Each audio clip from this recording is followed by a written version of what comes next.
Happy Tuesday, episode 126, days in a row of Daily Live for Five. So glad you could join. Had a great morning. I've been following up now with some people whose doors I knocked on months ago.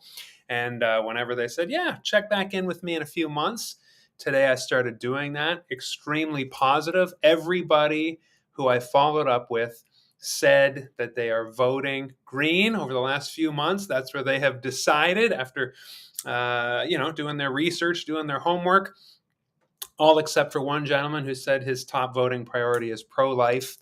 And just said, well, we're not the vote for you.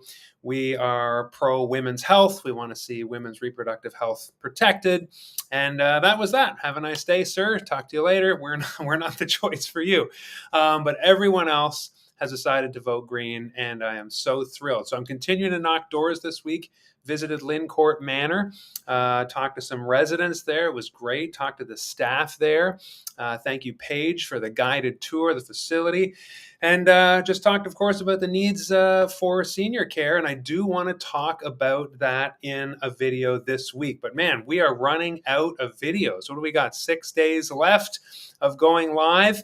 I will likely do a debrief video next week, a week from today. But today is early voting, advanced polls. And so I do want to encourage you to get out and vote. Everybody I talked to today, I said, don't wait for Monday because you don't know if you'll be sick or wake up and have a problem and can't get to the polls Monday. Vote when you can. It's open until 8 o'clock tonight. I do want to continue our topic, though. This is a part 2 of the Green Plan for helping small woodlot owners, especially when we look at how the Liberals have decided to kick the glyphosate question down the road again. They are officially saying we're going to do some more studies. And of course, we know that more studies mean a delay. That's basically, it's just a delay tactic. Because we know that glyphosate is harmful, it is toxic, it should not be sprayed, it violates First Nations rights, etc., etc. So instead of talking about the Liberals, though I'm focusing on that, I want to talk to you about your clear alternative. And so let me show you a slide of what is in the Green Platform for Forestry Management and the forestry industry, which is extremely important in New Brunswick. We want to continue to see that thrive. And so here you see the Green Plan for forestry industry in New Brunswick. We want to negotiate a new framework for Crown lands management with First Nations. We want to enable community-based management of Crown land in partnership with First Nations. How? By allocating access to Crown land to adjacent communities for economic and social purposes. 3, we're going to require ecologically based forest management practices to end herbicide spraying like glyphosate and large-scale clear-cutting of Crown land. We are unequivocal about that. David Kuhn was photographed just today at the Stop Spraying New Brunswick office. He signed that pledge to bring an end to spraying glyphosate as well.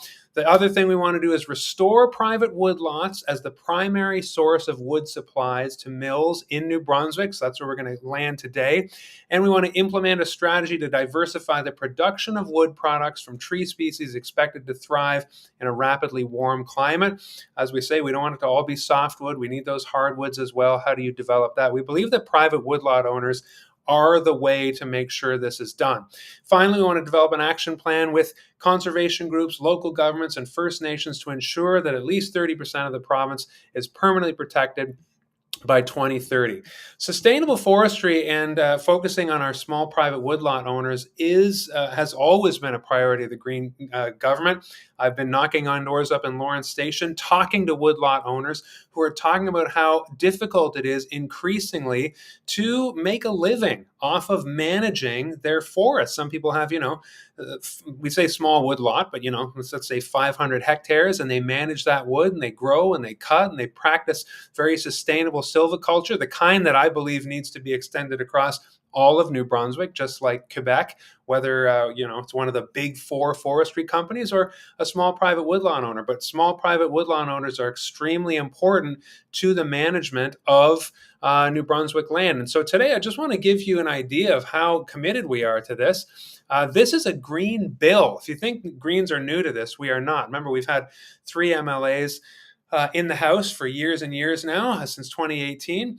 And here's a bill, support the Green Bill to amend the Crown Lands and Forest Acts. This is from years ago, 2019. David Coon introduced a bill to amend Crown Lands and Forest Acts in the Legislative Assembly, and we're still running on that platform in this election. On November 20th, 2019, the bill will ensure that private woodlot owners' wood be purchased through the wood marketing boards and ensuring that private wood makes up a third of the wood consumed by the mills. This is a way to make sure we don't continue to allow those big four to clear cut and spray and bring down the cost of wood. Now, that has been happening.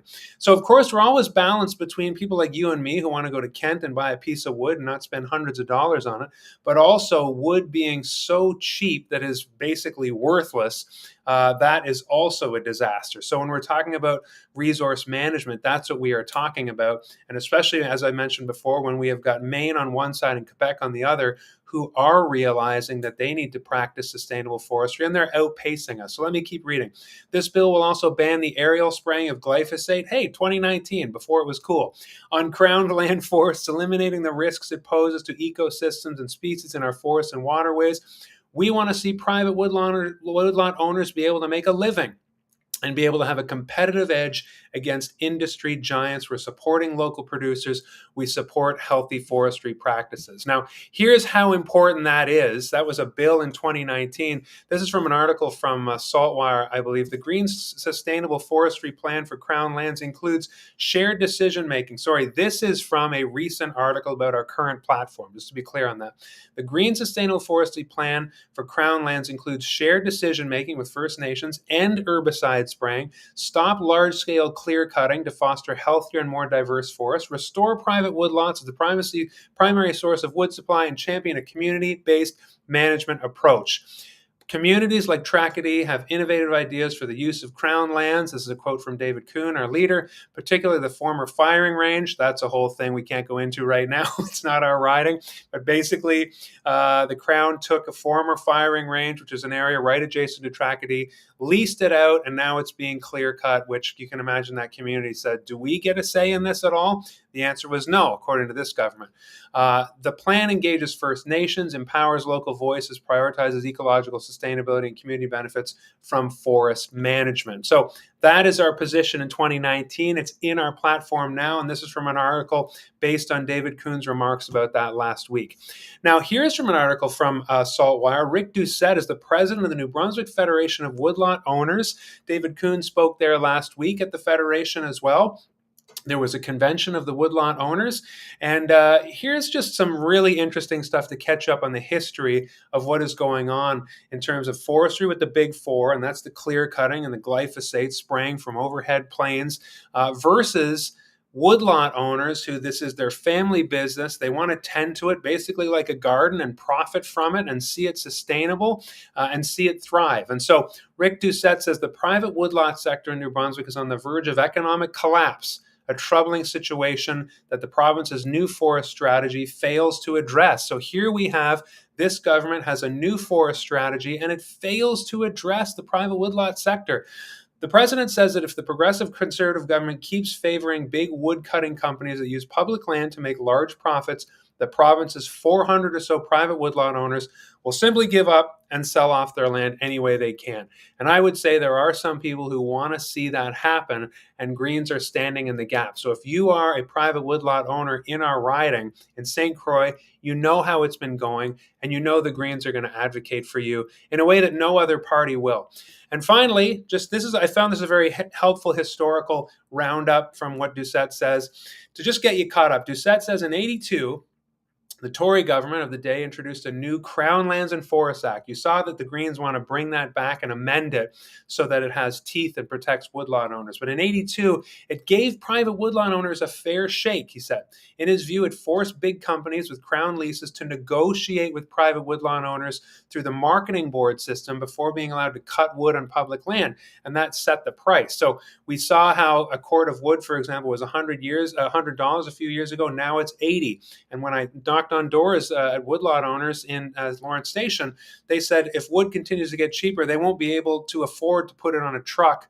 And the gas that it takes to get that truck, to get that wood to the mill, it's just not making ends meet for them. Meanwhile, again, I emphasize, if you just think, well, that's the market. No. We're subsidizing, you and me, the large forestry companies with taxpayer money, and making it easier and easier for them to cut wood and make it cheaper with the spraying and the clear cutting. So that's what we want to see, an even playing field for all the forestry companies, large and small, in the province. Now, this system, he goes on, was thrown into disarray when McKenna Liberal government in 1993. You getting this? Conservative, Liberal, back, forth. As I've said before, definition of insanity. If you vote them in again, you're going to get more of the same. They decided to change policies and give the big companies quicker access to Crown wood. The lowest point, Doucette says, was in 2014, not that long ago, 10 years ago, when Alward's PC government, the Conservative government, launched a new strategy that increased the big firms' annual allowable cut on Crown land and flooded the market with cheap wood, making it even harder for private woodlot owners to make ends meet. I wanted to catch up on that because here we see again this idea that I don't know where it comes from. The Conservatives are such a great party when it comes to business, and they protect the worker and the blue collar, and it's just not the case. We're just seeing certain people being favored. We're seeing subsidies being directed to billion-dollar profitable companies, and the people who are the backbone of our communities with businesses that they depend on and that we depend on are being overlooked and being allowed to struggle, whether that's farms, whether that's woodlot owners, what have you. Greens want to stand in that gap and help local industry and help local business owners. We're grateful for you, and we want to see you have a sustainable living in your community. And so that is important for you to know. And so I wanted to bring you attention that that is a key part of the Green platform this election. And in St. Croix, I will work to make sure that we stop the spraying, stop the leasing of the Crown land, stop allowing monoculture planting, which again is a huge danger for forest fires, because we really believe, and I've read so many articles we don't have time to go into, but woodlot owners take pride in their area of land that they have often been given by family. They are farmers of the forest, basically. And when you look at how farmers invest so much time and knowledge in their farms when it comes to agriculture, well, these woodlot owners are no different, and they really take pride in their work. And it is important when we live in a province that's 50% forest to have woodlands that are diverse, ecologically sound, and have people managing them who know what they're doing. Don't just leave it to chance or to big companies who are just extracting for profit. That's really important, and that's what the Greens really value, which is why I'm running Green and want to be that as your MLA. Thanks so much for joining today. Join me tomorrow again, and as I've said before, today is advanced polling, so get to those polls if you can. And I do want to start saying, I'll say it every day, we have a watch party for the election results this Monday, because we are so optimistic as Greens that we will be partying when the election results are announced for St. Croix. Join us, 51 King Street, this Monday, 8 o'clock. Results should be in by 10 o'clock, and yes, they could be close here and there, but we'd love to have you join us. We'll have a big screen, we'll have music, sound, I don't know. We won't play music while the election results are on. I'm already in party mode, and some refreshments, so I hope to see you there. Have a great rest of your Tuesday, and tomorrow I look forward to a